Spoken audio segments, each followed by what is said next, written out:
Hello everyone, my name is Alok Mishra and I once again welcome all of you on my YouTube channel. Today, it is Sunday and I believe you're having a good Sunday.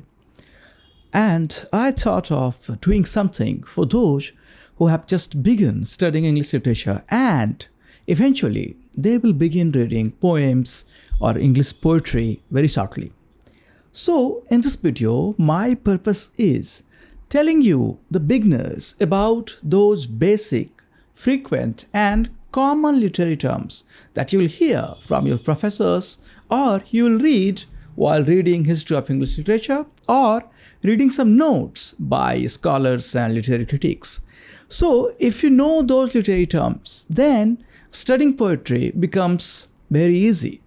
And I will try to review and discuss as many literary terms associated with poetry as many I can. So, before we slip into discussing all those literary terms, let us begin with the question itself. Many people may ask you, what is poetry? What is a poem?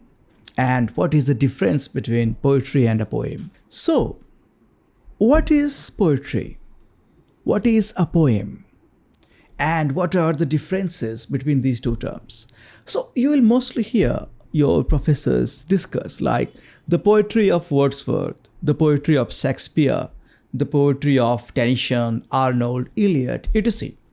And when they speak in terms like the poem by or the poem by this person or that person, so you should see the differences here.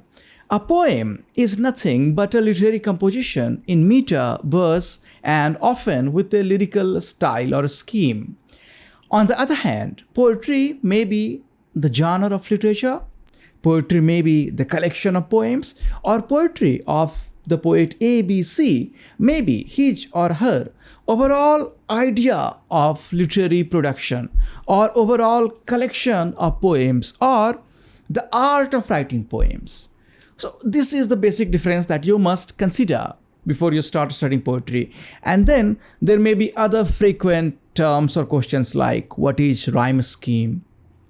So a rhyme scheme is nothing but a scheme of lyrical movement or rhythmic movement in a poem. For example, if you may have gone through the sonnets by Shakespeare already, then you'll see he has divided those 14 lines into 3 stanzas of 4 lines each and a concluding couplet. Now, if you read those 4 lines, so you will find a rhyme scheme A, B, A, B, and then C, D, C, D, and then E, F, E, F, and the final couplet is G, G. So, rhyme scheme is the combination of sounds that the last word of the sentence makes in a poem. So if the poem is written in a heroic couplet, then you will find both the words, the concluding words of the lines, the couplet will sound similar. And if the scheme is like A, B, C, C, B, A, you should find those sounds being repeated accordingly. So rhyme scheme is basically the scheme of rhythmic or metrical movement in a poem. And then we should discuss all these terms individually, and I will slip into the background and I will put everything on the screen so that you can understand things in a better way. So keep watching. So now we'll try to define, discuss and use some examples to make you understand all those literary terms associated with poetry.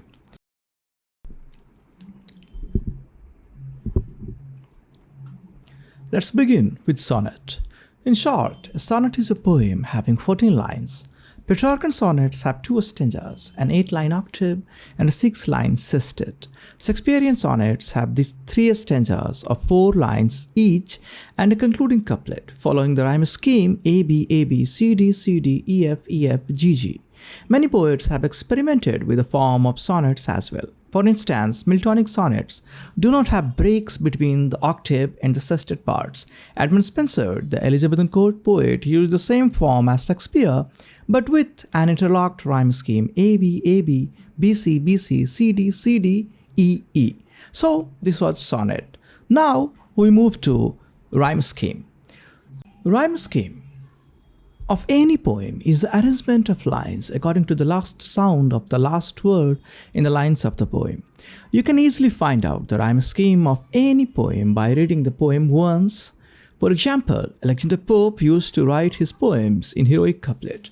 The last words rhyme in every couple of lines. You can remember any line from The Rape of Locke, An Epistle to Dr. Arbuthnot, or any other composition. The rhyme scheme generally is important in shorter poems only. Longer poems like epics or poems in different episodes follow or don't follow any different rhyme scheme. So this was rhyme scheme, and now we'll move to ode. An ode is basically a lyrical poem often written to eulogize, appreciate, or describe a human, an abstract subject, an event, or universal truth. An ode is often an elaborate exhibition with a decorative structure. Major types of odes that you will find are Horatian odes and Pindaric odes. Pindaric odes follow a pattern that has three divisions: strophe, antistrophe, and epode. Examples of odes in English poetry are many: Ode to a Nightingale by John Keats, Ode to the West Wind by P.B. Shelley, Ode on the Spring by Thomas Gray, etc. These are some of the famous examples of an ode. So this was ode, and now we'll move to elegy. An elegy is a type of poem that poets write to mourn the death of someone. Famous elegies are Lycidas by John Milton, Adonais by Shelley, written on the death of John Keats, and In Memoriam by Tennyson. However, the term is not limited to the poetical works composed on the deaths. Many elegies are based on melancholic contemplations. For example, the famous work by Thomas Gray, an elegy written in a country churchyard. Elegies are often composed to mourn someone's death or even an idea. So whenever you read an elegy, try to find out the subject matter of the elegy. So this was elegy, friends, and now we'll move to understanding iambic pentameter.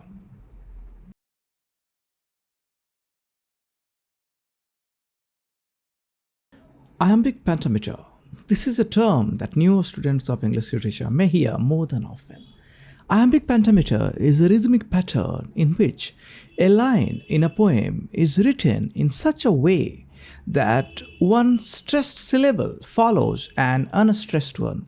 An iambic pentameter consists of 10 syllables. Famous examples are lines by Shakespeare in his famous sonnets. To make it simple, stressed syllables take more time in uttering compared to unstressed ones.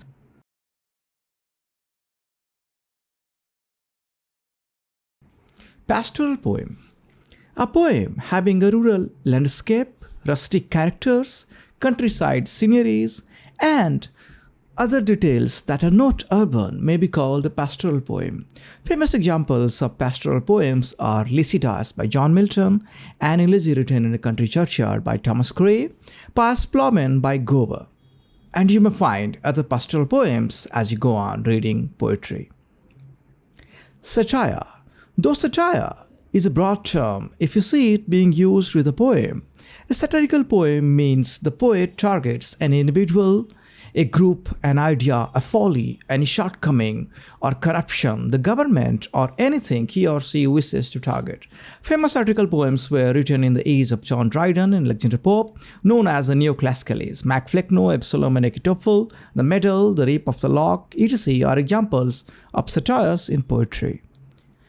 Poetic diction. Diction is simply the choice of words, and therefore poetic diction means the choice of words by any poet or poetess. If you study poetry carefully, you will find that poetic diction evolves from age to age, and it brings all those changes which are in famous use or popular uses.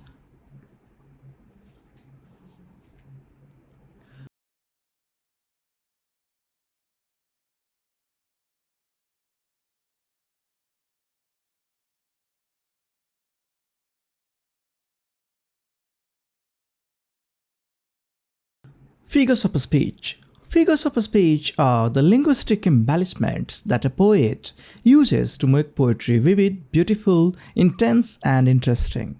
The frequent figures of speech you may encounter as you study poetry are simile, metaphor, hyperbole, assonance, irony, alliteration, refrain, repetition, synecdoche, personification, pun, pathetic fallacy, etc. Simile. Mostly used in poems, a simile is a direct comparison between two things, related or unrelated. A famous example is "My love is like a red, red rose." It was in a poem by Robert Burns. And other examples are "as cold as ice," "as peaceful as the ocean," "as strong as a lion," etc. Metaphor. A metaphor is an implicit comparison between two things mostly unrelated. For example, springs of joy came out from my eyes. We all know only tears can come out of our eyes. However, a metaphor like a springs of joy makes the sentence more intense and interesting. Other examples are Ramesh is an encyclopedia of cricket, Sachin is the god of cricket, or Messi is a magician on the field. So these things are indirect comparisons between two unrelated things. Imagery. Imagery is, to put in simple words, visually descriptive and decorative use of language to express a scene, an idea, an emotion, or anything else. Once again, the devices that poets use to create imagery are various figures of speech that we have discussed in a slide before. Allusion. Allusion in poetry is the art of referring to another work of literature, an event, or any individual without being explicit. In the works of John Keats, you may find many allusions to the ancient Greeks. In the works of T.S. Eliot, you will find many allusions to many different ancient scriptures and events. Trojan horse, perhaps, is the most famous example of an allusion. By mentioning Trojan horse, a person can denote any deceptive action or individual. So, friends, these were some of the literary terms mostly associated with poetry. As you start studying poetry in your first year or any year, you will encounter these terms more than often. And I hope by watching this video and going through all the terms, you will easily understand whenever you hear them next time, and that will also ease your studies in poetry. And if you want to read all these things at one place, you can log on to englishliterature.education, the website where I put this article and many other articles to make your studies comfortable, convenient, and productive.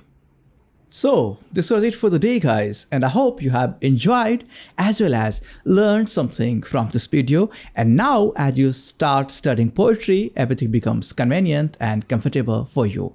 I'll try to do the similar things with other genres like novels or plays or non-fiction genres. So, till then, keep studying. All the best. Have a good time.